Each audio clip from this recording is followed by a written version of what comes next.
Hello everyone, I'm Julian Morris with the Channel 5 News. In the headlines, evangelical churches in Dominica say no as legal action is being taken against government to make buggery legal. A $2 million investment in equipment to develop reading competency among Dominica's children. And residents of the North discuss their potential role in guaranteeing the success of five-star hotels in their area. The details of the news coming up.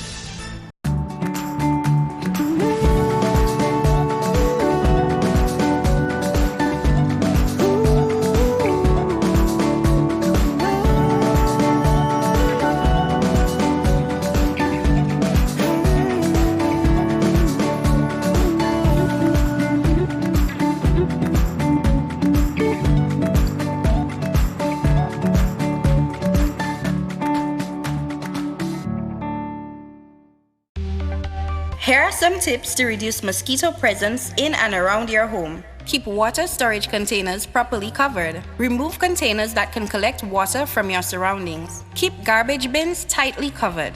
Pick up your litter and remove all tires from your yard. Keep gutters free of leaves and twigs to prevent stagnant water. Prevent Zika, dengue, and chikungunya. Fight the bite.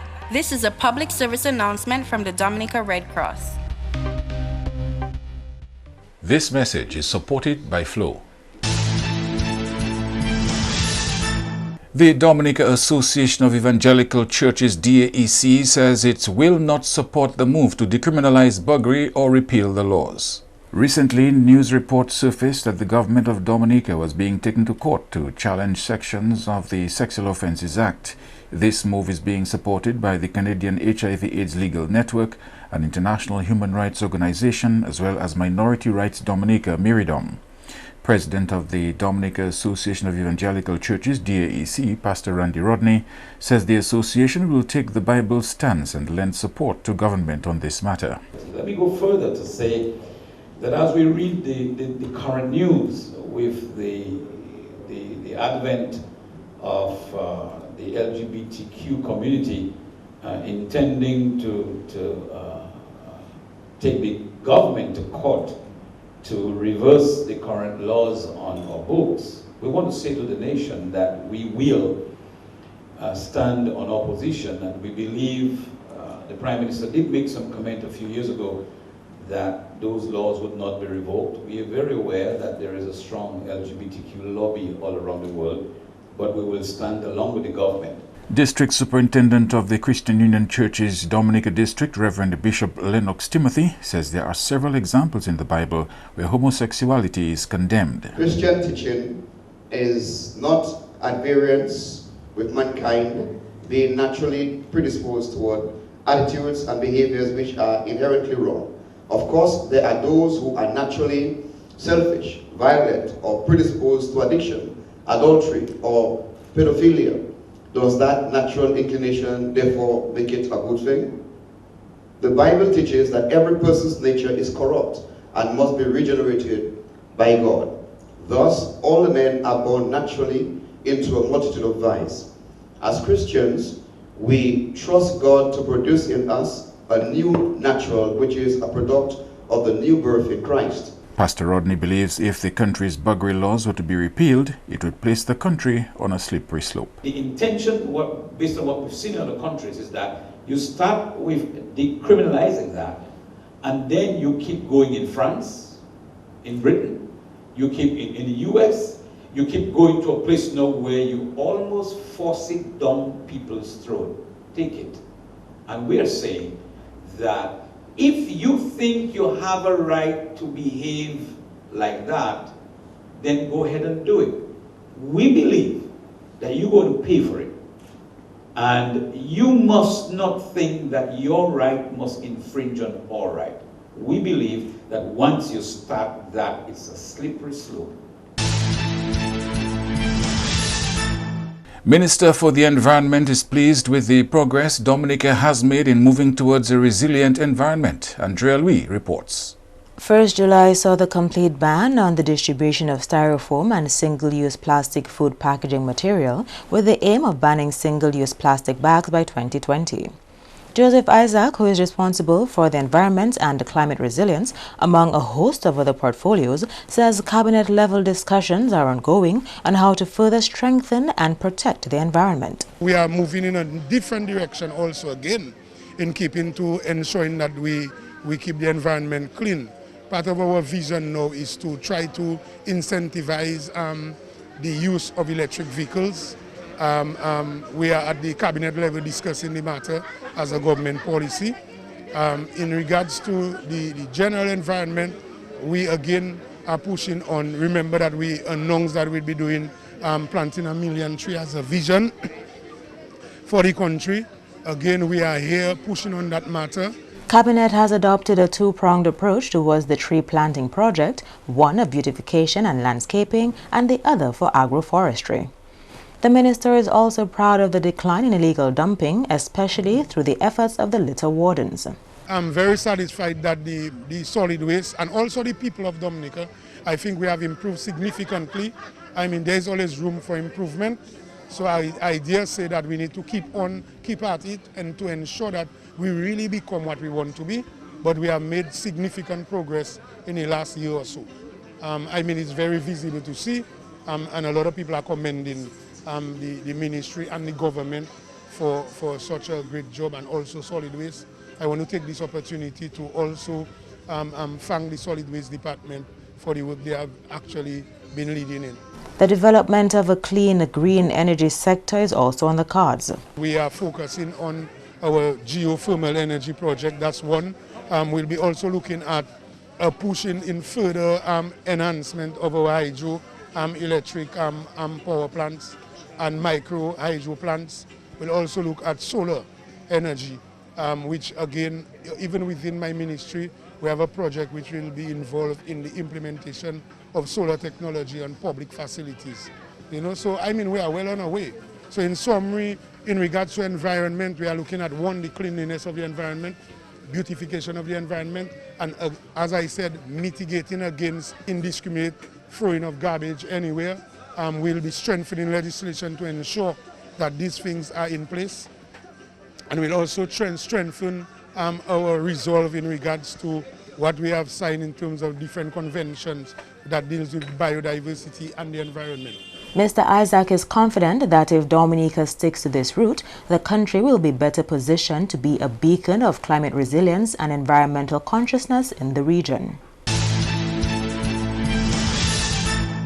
And over $2 million in equipment to develop reading competencies of young children. We go again to Andrea Louis for more.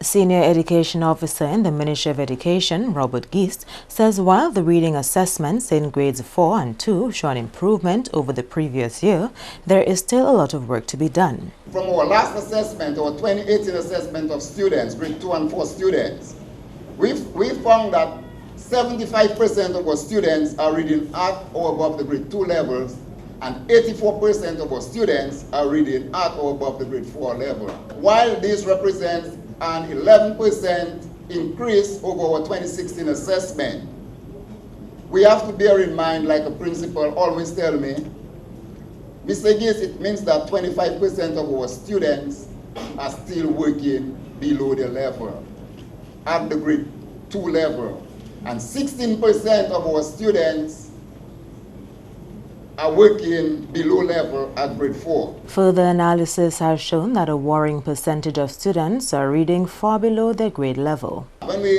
analyze the data further, we found that at the grade 2 level,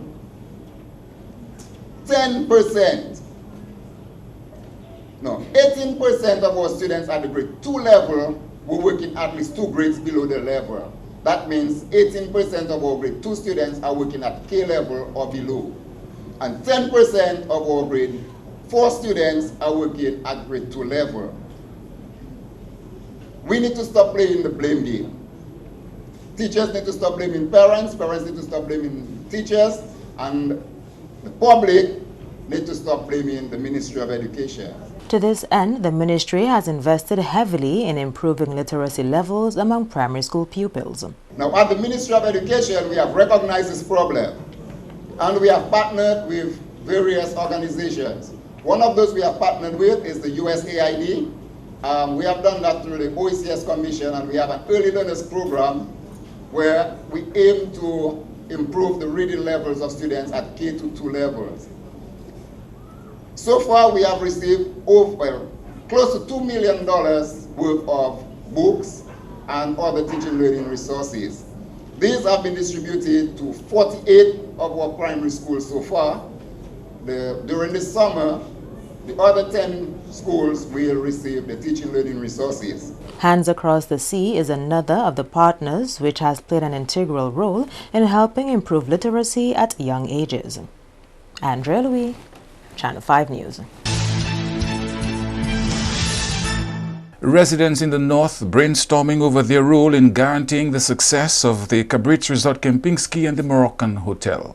Both the Cabritz Resort Kempinski and the Moroccan Hotel are expected to help transform the livelihoods of people of the cottage constituency. The success of the hotel is dependent on the number of guests that come and how frequently they come. Otherwise, if there's no guests, there is no hotel. So all of us now have to ensure that the streets are clean, that the tourists are treated properly, that we stay away from violence. Absolutely. We don't introduce them to drugs. We don't harass them. We don't pickpocket them. We don't steal from them. And like some said, we give them a feeling that they are welcome and we need them. If we can do that, then that means the hotel can sustain itself and remain in, and then here goes our guarantee. So you're right, the guarantee lies within us. You know, how we treat the business, how we create it and make it our own, and how we encourage our neighbors and our people around us to take care of the hotel and to treat the hotel right and to treat the guests right. As far as a community, that is all you can do to guarantee their success. The rest is in their hands.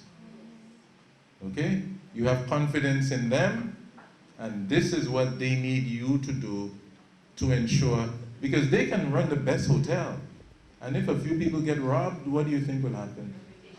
Wow. We never had that in the Southeast. So the Southeast people, they were vested with us. And not just themselves. You know, when they saw Jungle Bay guests go to the White River, everybody keeping an eye.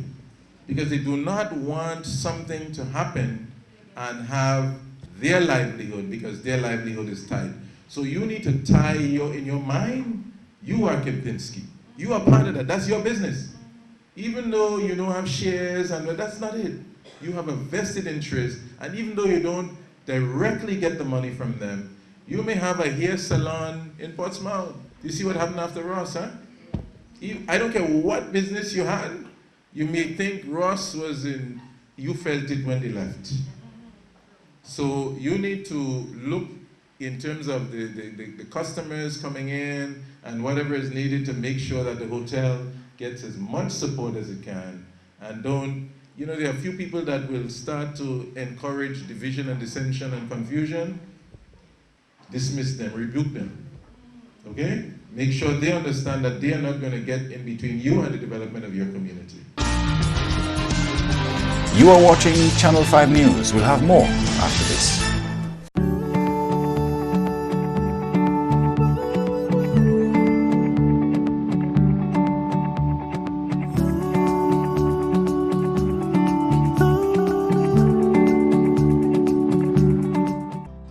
If you're HIV positive or have an STI, having unprotected sex with multiple partners puts them in grave danger. You'll expose every partner and their present and future partners to HIV or another STI. Use a condom every time you have sex. You can live a productive life even if diagnosed with HIV. Remember, early detection is key to your survival.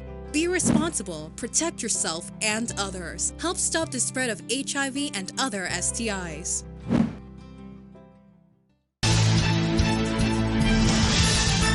The Cabritz Resort Kempinski is already providing training for a number of potential employees. The hotel's training manager made the disclosure during a youth forum on tourism for the cottage constituency. The Kempinski brand places a very high premium on well-trained staff. The goal is to train employees to offer service at the 5-star level. We already started with small little training sessions with assessment centers, and I do recognize a couple of faces here that you already came to us in our little office opposite the Ross University. And we will continue with that. The moment employees step into our team, they will be trained. We use the skills everyone brings with them and we upskill. We build on that. We use that foundation. And we give you the knowledge and the capacity to deal with international five-star luxury hotel guests. I was a little bit disheartened when I heard about what the mentality in Dominica is supposed to be, but I'm also very excited because we have seen a lot of friendly people, we have seen a lot of joy being brought towards us. There is hospitality or hospitable people, there are hospitable people here in Dominica, but I also feel that you're very right, it is at a certain level and it's not on an international five-star luxury level, with some exceptions, absolutely. So this is what we're going to do, and the training will be very, very intensive and extensive. Employees will be required to be very knowledgeable about what happens in Dominica beyond what takes place inside the hotel. It'll be about how to carry yourself. It'll be about how to speak to a traveler from Europe, how to speak to a person who's visiting us from Canada. It will be about the local area, having knowledge of your place. Because if I am a guest who pays top dollar for the presidential suite, and I see somebody walking around with this K, which identifies you as a Kempinski employee, and I'm going to ask, excuse me, do you know if there's a ferry today? And the employee says, I don't know, I just clean the rooms here. That's not the answer that the guest expects. So being knowledgeable about the flora and the fauna here, being knowledgeable about the nature, being knowledgeable about what is happening around you is going to be an integral part of the training as well. And infrastructure projects to complement tourism development in the north of the island. With a number of five-star hotels being constructed in that part of the country, government has taken a decision to invest in better infrastructure worthy of those five-star hotels. And of course, with Secret Bay, with the proposed expansion of Secret Bay by 42 additional villas, so Portsmouth certainly will be a great hub. The roads into Kempinski, into Bell Hall, as you see, we're spending about $10 million EC to upgrade the roads. It's not easy to build roads on a swamp, but that certainly will enhance the area. And it's something we've been talking about, infrastructure. And of course, we have some funding from the Kuwaitis to do the road from the airport down to Portsmouth. All of the one-lane bridges will be two-lane bridges with proper lighting, proper safety signs. The Prime Minister says these hotel projects are an opportunity for Dominicans abroad who wish to do so to return home to work. I've always maintained my hope and my dream is to build the country to a level where our citizens who are resident in these islands and elsewhere would be motivated to return to work. And this is starting to happen. Dominicans, no longer are retired Dominicans returning to Dominica. Young people have returned to set up their businesses, just to gain employment in Dominica. We have a gentleman here who was in the United States. His name is Diane Douglas. He is a landscape artist, landscape engineer. He came to Dominica, he's always had love for plants, and he set up his nursery. Now he's the one leading the landscaping of the Kempinski. And he's got other contracts, and he's doing a fantastic job at that, a fantastic job. So there are opportunities. Of course, he has a contract to landscape, but he'll also get a contract to maintain, because planting is the easiest thing, maintaining is the most difficult and costly aspect of it. So there are opportunities that people will have. The small restaurants in Portsmouth will also benefit because so many guests come, they want to go to a local restaurant to eat, you know, and so that you will see a lot of transformation taking place in Dominica in the next few years, and Dominicans will be very pleased and very have profound sense of pride for our country. CARICOM has embarked upon a series of exercises across the region as it steps up its efforts to build capacity in statistics. The community is working towards providing robust quality statistics to inform and advance its development thrust. Over the past months, the Regional Statistics Program of the CARICOM Secretariat led the exercise, which saw missions to some member states.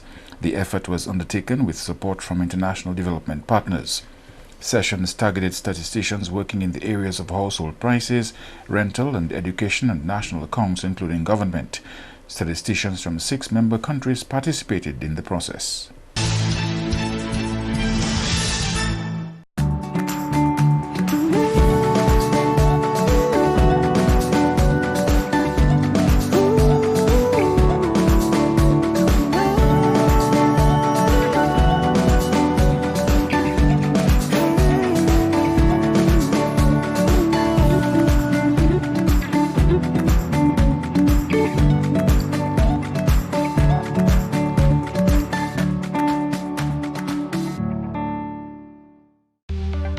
Here are some tips to reduce mosquito presence in and around your home. Keep water storage containers properly covered. Remove containers that can collect water from your surroundings. Keep garbage bins tightly covered. Pick up your litter and remove all tires from your yard. Keep gutters free of leaves and twigs to prevent stagnant water. Prevent Zika, dengue, and chikungunya. Fight the bite. This is a public service announcement from the Dominica Red Cross. This message is supported by Flow. To end the news, a look again at the headlines. Evangelical churches in Dominica say no as legal action is being taken against government to make buggery legal. A $2 million investment in equipment to develop reading competency among Dominica's children. And residents of the North to discuss their potential role in guaranteeing the success of 5-star hotels in their area. Feel free to contact us at news@marpin2k4.com. You may access our past newscasts on our YouTube channel. On behalf of the production team, I am Julian Morris. Thank you for watching. Join us tomorrow.